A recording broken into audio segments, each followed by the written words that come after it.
नमस्कार शेतकरी मित्रांनो, मी तुमचा मित्र जनार्दन वगैरे इस्रायल तंत्रज्ञानाने आंबा फळबाग शेतीमध्ये आपलं स्वागत आहे. आज तुम्हाला दाखवत आहे तो म्हणजे रेड वनराज आणि किशोरदादा यांच्या नर्सरीत आलो होतो.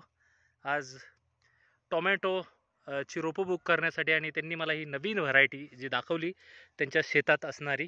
तर ही विद्यापीठाने डेव्हलप केलेली परंतु लेट व्हरायटी असून सुद्धा सुंदर असे आंबे लागलेले आहेत. पुसा अरुणिका सारखी ही व्हरायटी दिसताना, परंतु मित्रांनो ही पुसा अरुणिका किंवा अंबिका ही व्हरायटी नसून ही विद्यापीठाने दापोली विद्यापीठाने तयार केलेली वनराज ही व्हरायटी आहे. आणि तुम्ही बघू शकता की किती सुंदर असा कलर ह्या जातीला येतो. आणि लेट व्हरायटी असल्यामुळे आपल्याला हा आंबा सर्वसाधारण जुलैमध्ये खायला उपलब्ध होतो.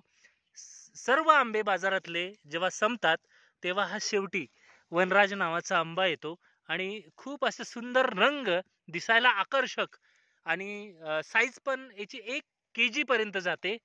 ही जात लोणच्यासाठी किंवा रसासाठी प्रसिद्ध आहे. बघू शकता किती सुंदर अशी व्हरायटी आहे.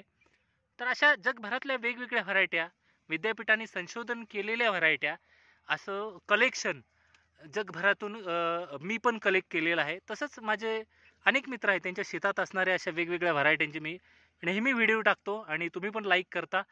तर नक्कीच अशा नवीन नवीन माहितीसाठी माझा चॅनल सबस्क्राईब करा आणि शेअर करा. आणि तुम्हाला पण वनराज हवे असेल तर दापोली विद्यापीठ किंवा मुक्त विद्यापीठ नाशिक येथे ही व्हरायटी मिळू शकते.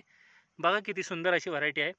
आणि सीझन नंतर जे खवय्ये आहेत ते शेवटपर्यंत आंबे खातात. त्यांनी जुलै ऑगस्टमध्ये मिळणारी ही वनराज व्हरायटी खूप सुंदर व्हरायटी आहे. धन्यवाद. जय महाराष्ट्र, जय बळीराजा.